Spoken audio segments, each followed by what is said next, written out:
What is your name? Your name is Ifeoma. From where? From where? From Ebonyi State. Where are you living in Kaduna? In where? You should talk, speak louder.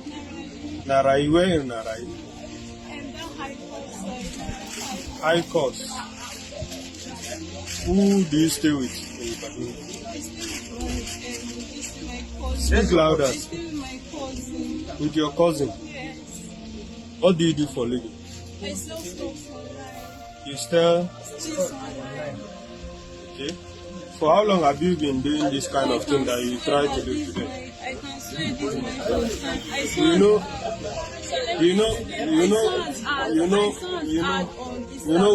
have this kind. Yes, they sell empty cartons of iPhone. I was not like, can they get me the empty carton? Then this thing. Where do you get this empty carton? From online. I can give you the guy's contact. That sell empty carton online? Yes, he sells it online. So he encourage you in doing this kind of practice? No, I don't saw the empty cartons. I was not like, okay, let me try. Nothing else is inside. One good thing in life. You move your hand from your face. Move your hand. Musibawu, kaka bigeta. Kaka bigeta. Move your hand. Musibawu, muga cartons din. Ka san me? Na ga lokacin da take cire sticker nan. Kawo. Ana ka faɗi, ni na gani. Kaga da ta zo da wannan empty carton din, kaga empty carton din nan, ai kaga sticker nan a cikin wannan yake, naga lokacin da take cire sticker, ka gane, ai kaga sticker nan da Musubawu ya zo da wayan anan na sabuwar wayan kenan, ka gane, sai naga ta ciro a cikin jakanta wannan carton na 17 Pro Max din, sai ta sauri ta cire wannan, sai ta mai da shi akan nata. Ife da jumanya maka wannan nwanyị a, ọ sị na ife ọma onye Ebonyi State.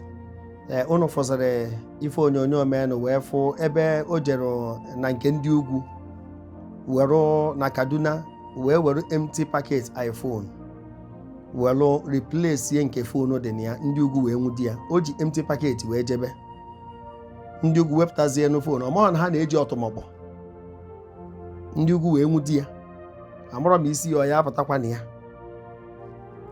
Amụrọ m ife ụmụazị na-achọ ebe oke ọchịchọ nọ, amarọ m ebe o sikwa na-ewute m na ọ na-agba anyị na-eti mkpu, mana ike ama agwụ m izi ozi maka onye ozi ya da-atụ inu. Asị m ụzi ọgaranya ozi mma ezie, mana asị nje egwu ajụbute ya mma echi ya eche.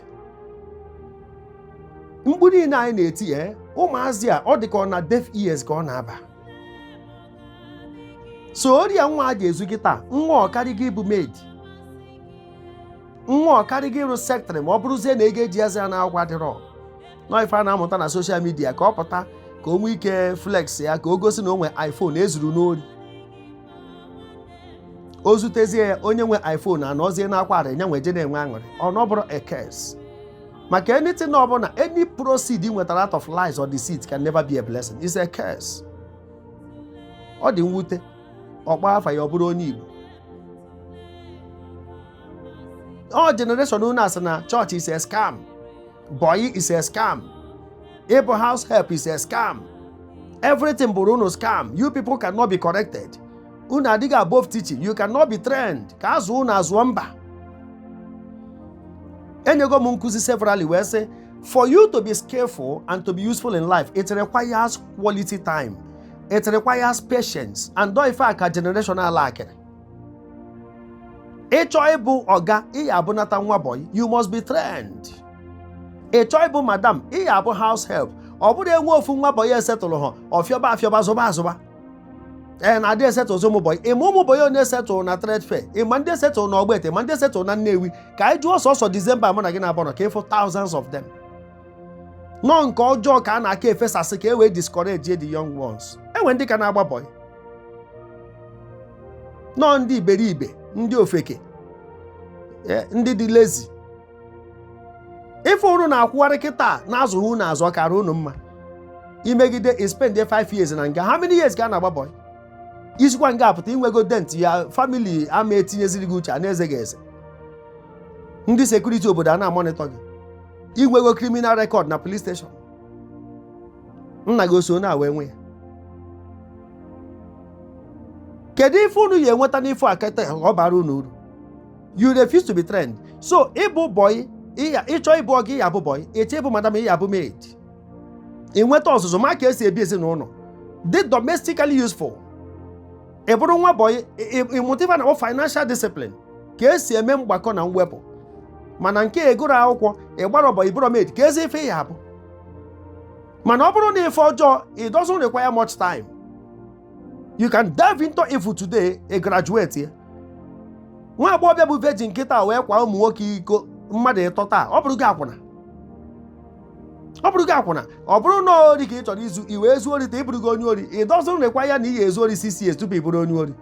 Mana ịchọ ịbụ ọga, ị ga-agba n'ụbọ years. Ịchọ ịbụ madam, ị ga-abụ maid ifụrụ ya, ịbụ ezigbo mmadụ requires time and patience. And the skills. Will impart your knowledge in you. Every teacher I through today was once a student, and he or she was flogged. Onye ọna bụ onye nkuzi taa, enyere ya punishment ọ tụtara afọ ose gburu ana apịara ya taa against his or her wish. Mana ife ndị aka unu na-agbara ọsọ, amenye unu correction. Correction bụ judgment to you people. Asị gị ịrapụ your life, you have your life to live. Premature freedom. N'ebe unu nwetara onwe unu. What a shame. Internet doesn't forget. Record iri ya adịgo n'internet now. Agbụrụ sin bụrụ enjoyment. Mụnwa na-ekwu ya ekwuru ọ dị ka ndị eke yi.